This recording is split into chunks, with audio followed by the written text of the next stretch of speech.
Civic. Okay, we meet Representative Sheila Jackson Lee. She's a member of Homeland Security Committee, and she chairs the panel subcommittee on transportation security and infrastructure protection. Representative Ron Paul is a Republican of Texas, member of the International Relations Committee. He was a flight surgeon in the Air Force and OBGYN in civilian life. And Ben Stein, the economist, attorney, former presidential speechwriter, columnist with Fortune magazine. Representative Lee, were you satisfied with the president's statement today, and do you think we're now getting on top of things? Absolutely, Larry. I believe the president has always been on top of this issue of securing the homeland. It is not a partisan issue. It's not a Democratic issue or Republican issue. And he stood today and indicated that we now are moving forward on some of the items that we've already done, improving our security and our screening, looking to ensure that we are going after the terrorists who want to come after us, finding al-Qaeda wherever it is, and yes, doing an inventory and an investigation on what happened and why. But I believe that there are several issues that we have to address.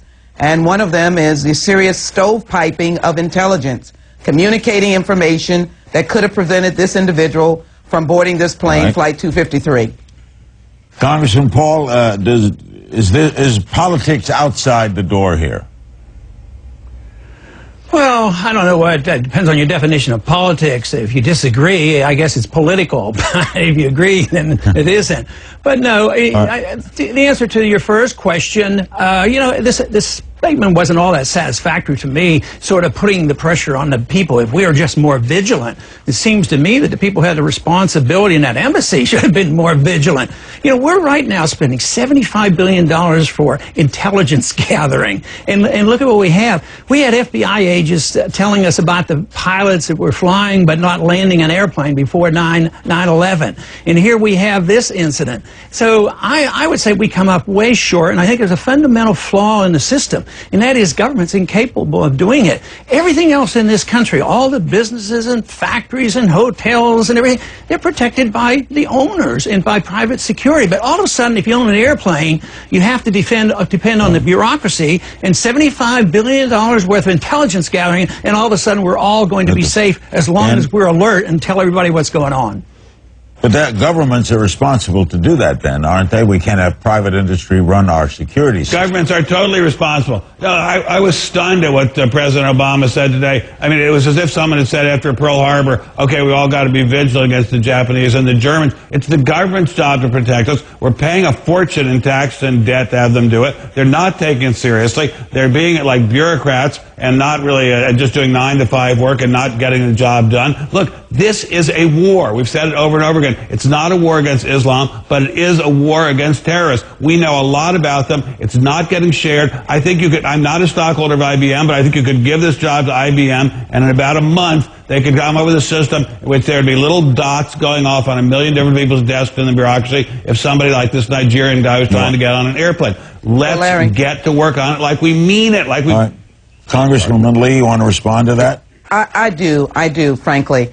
We are getting to work. We have been getting to work, but there are problems. And frankly, this needs to be addressed by Congress and by the administration. The stovepiping that I was suggesting is very obvious of this individual who had family members who notified our embassy in Nigeria, and that information was not transmitted anywhere else until Homeland Security. It's obvious that Homeland Security should be the focal point and the key in terms of acting on any threat to the homeland. That means that the information that we received, that was a viable behavioral assessment that you could have made on this individual. He went to Yemen. He has become radicalized. His family has called. And therefore, there was a basis of acting. We don't need to talk about $75 billion. And by the way, my friends on the other side of the aisle have voted against aviation security funding and also explosives funding.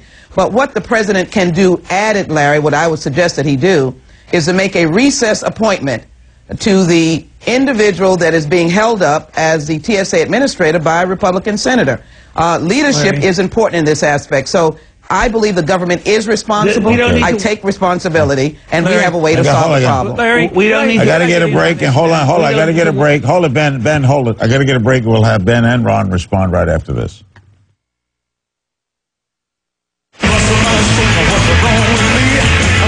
Air attack. Larry King. Watching live tomorrow night, 9 Eastern.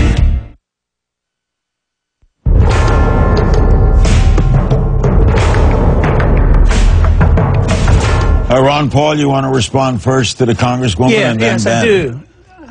Yeah, Go ahead. I do. The one thing that is missing here is never asking the question, what is the motive? Mutula Magala, you know, he said why he was he did it. He said it because we bombed Yemen 2 weeks ago. That was his motive. Osama bin Laden said that he has a plan for America. First, he wants to bog us down in the Middle East in a no-win war. He wants to bankrupt this country, demoralize us, as well as have us do things that motivate people to join his radical movement. It seems like we have fallen into his trap, and if we only, you know, why is it off base? Today, when the gentleman indicated that he did it because of the bombing, you know what the administration said? They dismissed it. It can't possibly be so. If you dismiss motivations for why they hate us, we can never resolve this. There's hate on both sides, but you have to ask the question, why do they hate? And they usually come up with a reason, and we're foolish not to take that into consideration. Ben?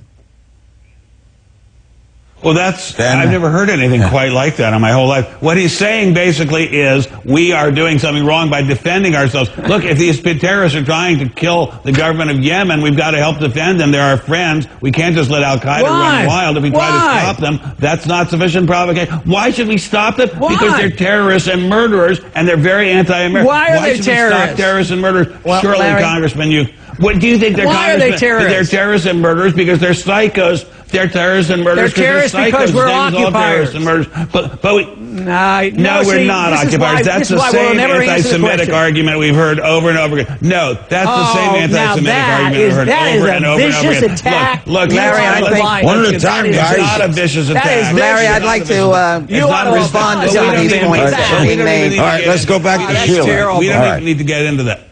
That Sheila, is you terrible. don't need to get into that. This guy was walking. I think I can referee. This guy was walking on. You discredit yourself. I think I can referee between the congressman and Ben. Look at this, folks. This Two Republicans going at it. This is fascinating. And With the you're Democratic embarrassed. liberal in the middle looking aghast. I can referee between the two of them. I've heard over and over again from anti.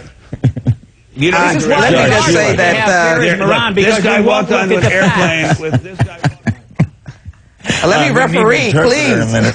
All right, Sheila, say something. All right. Yeah, let me referee, please. Go ahead. That is interesting Both to see have two good Republicans. points, right? Well, they have good points, but let me clarify and try to say that Congressman Paul has a point on our positions that we took in Iraq, which obviously created a very terrible atmosphere, and we all asked the question, what were the results?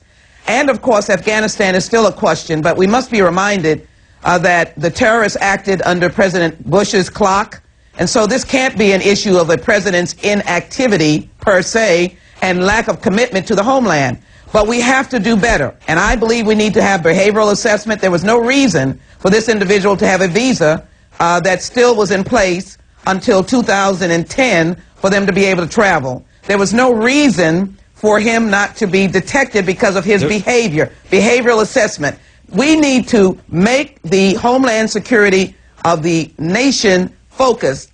Secretary of Homeland Security should be the point person, and that person should establish a roadmap that then allows us to fund and to put resources accordingly. And finally, the president should put in place the